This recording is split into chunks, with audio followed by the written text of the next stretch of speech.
Big boss latest ప్రోమోలో కిరాక్ సీతను nominate చేసింది సోనియా. నీకు టాస్క్ల విషయంలోనే క్లారిటీ లేదంటూ సోనియా అంది. దీంతో నా రాజ్యంలో రాజు చక్కగా లేకపోతే నాకు ఫైట్ చేసే రైట్ అయితే ఉంది. నేను అదే నేర్చుకున్నా. ఇక నువ్వు ముందు గేమ్ బాగా అర్థం చేసుకుని ఆ తర్వాత నాకు ఎక్స్ప్లెయిన్ చెయ్యి అంటూ గట్టిగా ఇచ్చింది సీత. ఆ తర్వాత ఆదిత్యను అభయ్ నామినేట్ చేయడంతో తను కూడా వాయిస్ రేస్ చేశాడు. నా పర్సనాలిటీ నా ఆస్తి. ఎవరి కోసమో అది నేను మార్చుకోలేను. ఐ లవ్ యూ అంటూ ముందాగా ఆదిత్య మాట్లాడాడు. విష్ణుప్రియ వర్సెస్ సోనియా. ఇక తాను అడిగిన చిన్న ప్రశ్నకి అంత సీరియస్ అవ్వాల్సిన అవసరం ఏముందంటూ సోనియాని నామినేట్ చేసింది విష్ణుప్రియ. దీనికి సోనియా మళ్ళీ అంతే ధీటుగా ఆన్సర్ ఇచ్చింది. ఒక 10 నిమిషాలైనా సరే నీతో కూర్చొని టైం స్పెండ్ చేయడానికి రెడీగా నేను లేనంటూ నీకు నాకు రాపో లేదని నువ్వు అర్థం చేసుకోవాలి అంటూ సోనియా అంది. దీనికి పిల్ల బచ్చ జోకులేసుకునేదాన్ని అడల్ట్ అని ఎలా అంటారంటూ విష్ణుప్రియ అడగ్గా అంటా బరాబర్ అంటా మళ్ళీ అదే అంటా అంటూ సోనియా ఇంకా గొడవ చేసింది. ఇక చివరలో శేఖర్ భాషను నామినేట్ చేస్తూ మీరు ఇక్కడ లేరు భాష, మీరు ఈ గేమ్ కి ఫిట్ కాదంటూ ఆదిత్య అన్నాడు. దీనికి ఎప్పటిలానే కామెడీగా ఓ డైలాగ్ వేశాడు శేఖర్ భాష. దీంతో ఆదిత్య కామెడీ చాలా అయింది, ఇక చాలు అంటూ సీరియస్ అయ్యాడు. అయినా సరే ఆదిత్యని ఇంకా రెచ్చగొడుతూ వింత వింతగా ప్రవర్తించాడు శేఖర్ భాష.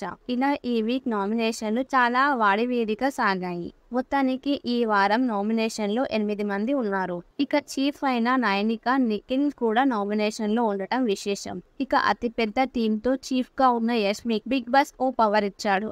దాన్ని ఉపయోగించి నామినేషన్ లో ఉన్న ఒకరిని సేవ్ చేసి లేని పక్షాన ఒకరిని తీసుకొచ్చి పెట్టొచ్చు. యష్మి ఆ పవర్ ను ఉపయోగించి తన ఫ్రెండ్ అయిన ప్రేరణను నామినేషన్ నుంచి సేవ్ చేసి విష్ణుప్రియను నామినేషన్ లోకి తోసేసింది. దీంతో మరోసారి యష్మి ఫేవరిజం చూపించిందంటూ తను చీఫ్ అవడానికి కారణమైన నయనిక, నిఖిల్ ను నామినేషన్ లో ఉన్నప్పటికీ వాళ్ళని పట్టించుకోలేదు యష్మి.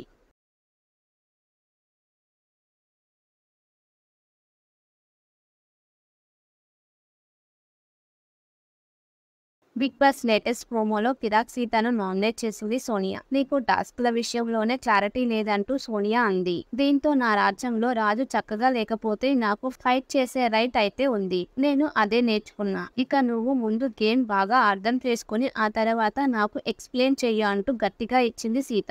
ఆ తర్వాత ఆదిత్యను అభయ్ నామినేట్ చేయడంతో తను కూడా వాయిస్ రేస్ చేశాడు. నా పర్సనాలిటీ నా ఆస్తి. ఎవరి కోసమో అది నేను మార్చుకోలేను. ఐ లవ్ యూ అంటూ ముందాగా ఆదిత్య మాట్లాడాడు. విష్ణుప్రియ వర్సెస్ సోనియా. ఇక తాను అడిగిన చిన్న ప్రశ్నకి అంత సీరియస్ అవ్వాల్సిన అవసరం ఏముందంటూ సోనియాని నామినేట్ చేసింది విష్ణుప్రియ.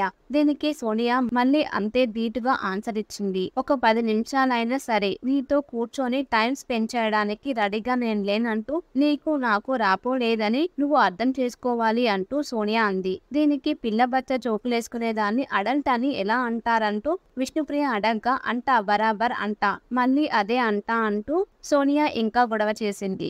ఇక చివరలో శేఖర్ భాషను నామినేట్ చేస్తూ మీరు ఇక్కడ లేరు భాష, మీరు ఈ గేమ్ కి ఫిట్ కాదంటూ ఆదిత్య అన్నాడు. దీనికి ఎప్పటిలానే కామెడీగా ఓ డైలాగ్ వేశాడు శేఖర్ భాష. దీంతో ఆదిత్య కామెడీ చాలా అయింది, ఇక చాలు అంటూ సీరియస్ అయ్యాడు. అయినా సరే ఆదిత్యని ఇంకా రెచ్చగొడుతూ వింత వింతగా ప్రవర్తించాడు శేఖర్ భాష. ఇలా ఈ వీక్ నామినేషన్లు చాలా వాడివేడిగా సాగాయి. మొత్తానికి ఈ వారం నామినేషన్ లో 8 మంది ఉన్నారు. ఇక చీఫ్ అయిన నయనిక, నిఖిల్ కూడా నామినేషన్ లో ఉండటం విశేషం. ఇక అతిపెద్ద టీమ్ తో చీఫ్ గా ఉన్న యష్మికి బిగ్ బాస్ ఓ పవర్ ఇచ్చాడు. దాన్ని ఉపయోగించి నామినేషన్ లో ఉన్న ఒకరిని సేవ్ చేసి లేని పక్షాన ఒకరిని తీసుకొచ్చి పెట్టొచ్చు.